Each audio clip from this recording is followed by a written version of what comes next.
Okay, we're here with Rob Neary from Great Florida to get to know him a little bit better and sort of what he does here and how he feels about the general PNC business as a whole. So let's get started. What originally brought you here to Great Florida? The fact that this was a startup company, it Okay. would provide me a lot of opportunity to help clients for their homeowners insurance, their auto insurance. On a selfish note, it would also allow me to advance in my career as I grew in the insurance business. And what lines are your favorites? What do you specialize in any lines, or do you sort of sell across all of the different? I sell across all the different lines. Okay. I specialize in homeowners insurance, and then I try to work with people to save them money on their auto, as well as umbrella policies, things like jewelry, artwork, Right. boats, anything along those lines. What's your strategy? I just talked to one of the other agents, and we were discussing what's your strategy? How do you really go about trying to save people money on their premiums? What's your first step, and what's the process? Well, I believe very much in talking with people and finding out what their real needs are. Anybody can save you money on an insurance policy. So it can't be about the money. Yeah. I can always strip something out of it and beat the guy next door's pricing. So the reality is you want to insure somebody properly, because in the time of a loss, that's no time to start figuring out, well, did I make a mistake? Did I overinsure? Did I underinsure? Right. Tensions are running high, emotions are high, money is tight at that point. I mean, I'm thinking of someone who's experienced a fire, a flood, anything Catastrophic. yeah. And so to do the homework now will save a lot of crying later, as Yeah. I describe it. So I want to insure people properly. Not too much, not too little, right where they need to be. And the only way to do that is ask them the right questions. Right. Right. And how do you do that? I mean, because insurance is all about preparing somebody for the unknown. You How gotta do you find out about- begin to sort of unravel that with You find out about their lives. Some people's tolerance for risk is higher than others. Some people don't mind going to Vegas and gambling $1,000, and it True. doesn't bother them. Other people don't want to gamble a single dollar. They're very tight about that. So that's how you work with the deductibles. Okay. Because all insurance is really is transferring risk from you Absolutely. to somebody else for a price. Right. Right. That's all insurance is. So the issue becomes, how much tolerance do you have for risk? Do you want $1,000 deductible, $2,500, $5,000, $10,000, no deductible? I mean, it just really depends on that. Do people kind of come in to say a homeowner's policy not even really knowing what they want to cover or sort of Oh, really all the the time. nuts and bolts? I mean, how do you take All the somebody time. from 0 to 100 to really sort of understand what they're buying, really what their options are? Yeah, first of all, I start, like I said before, with their risk tolerance. Yeah. Figure out what that is.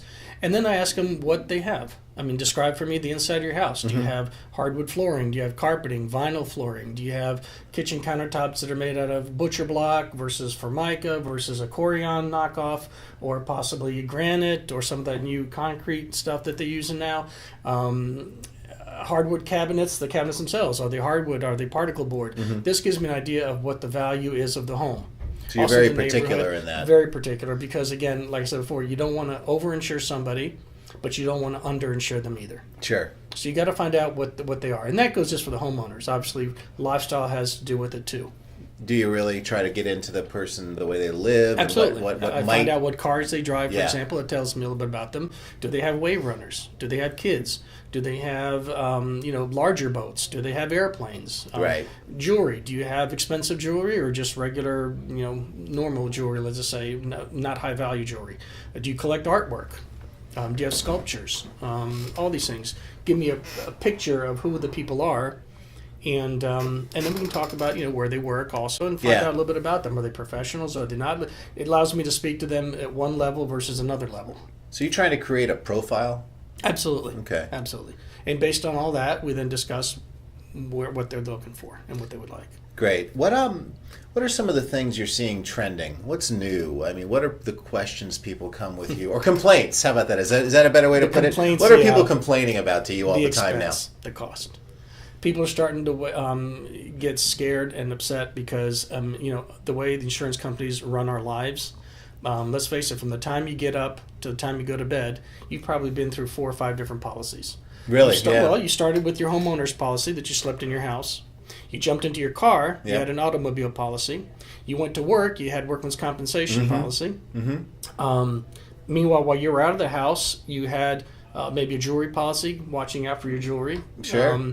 If you ride a boat, you'll have a boat policy, a motorcycle policy. If you drive a company car, you'll have a company who had a business policy for the car.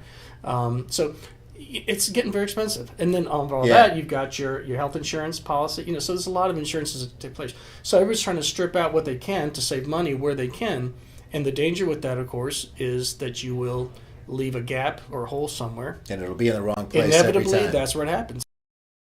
I'll never forget this one story. It was about 2 years ago, another company I was working with.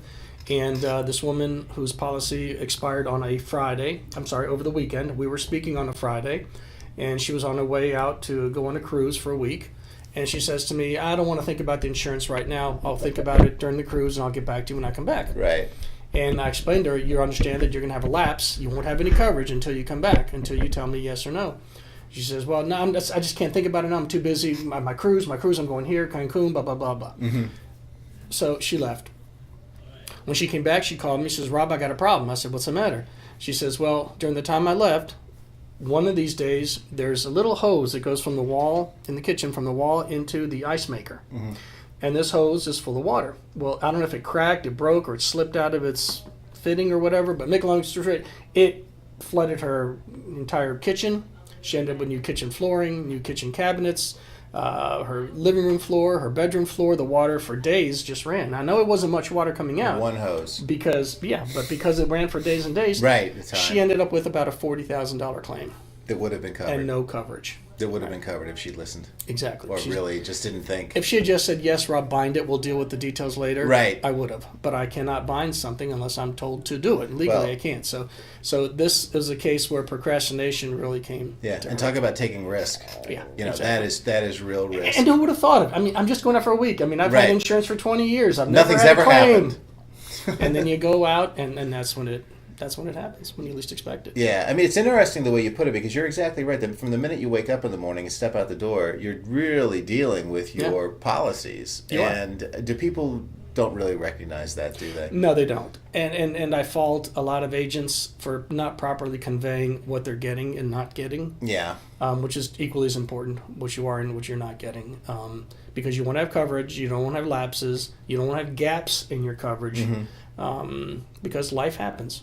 How do you sort of address that? Are you reaching out to your clients on a regular basis, letting them know they're up for renewal, they're up, or something about Yeah, their we policies do. changing, or We do. When just before renewal time, usually about 30 to 60 days before, we'll call them up and ask them if they have any questions or concerns about their existing policy, okay, and just start a conversation. yeah, Let them know that we care. We're not just a number, and they're just not a number to us. right, And they don't need to only call us when they have a question about their policy or when they want to make a change to their policy. right, Sometimes it could be just as simple as, well, I just bought this other thing over here. Do you think it's covered now? Do you think it's not covered now? Or how much would it cost if I bought this other thing versus this other thing, especially with automobiles? Younger people with automobiles. So if I buy this Corvette, is it going to be a different payment than if I buy this Ford Escort? Well, yeah. Right. I'm now turning 18. I want to come off my parents' policy. What do I do? Well, first of all, you sure you really want to do that because your Yeah. premium's going to quadruple. So Right. it's these type of questions that allow us to become friends. I mean, my clients are really very much a friend to me, yeah, and I get a lot of referrals because of that as well. great. Well, thank you very much for spending time with us today. Sure. What's the best way to get a hold of you? Are you email guy? You use your Email's cell probably phone? the best. Email, that way I can be reached, pretty much any time. And my email is rob@greatfloridatampa.com. Again, it's Rob, R-O-B, at greatfloridatampa.com. And I'll be writing back to you immediately as soon as I get your email. Thank Great. you. And the rest of Rob's information will all be up on the digital profile, including his phone numbers and best ways to reach. So we appreciate you taking the time with us today, and catch us on the next Great Florida interview. Have a good day.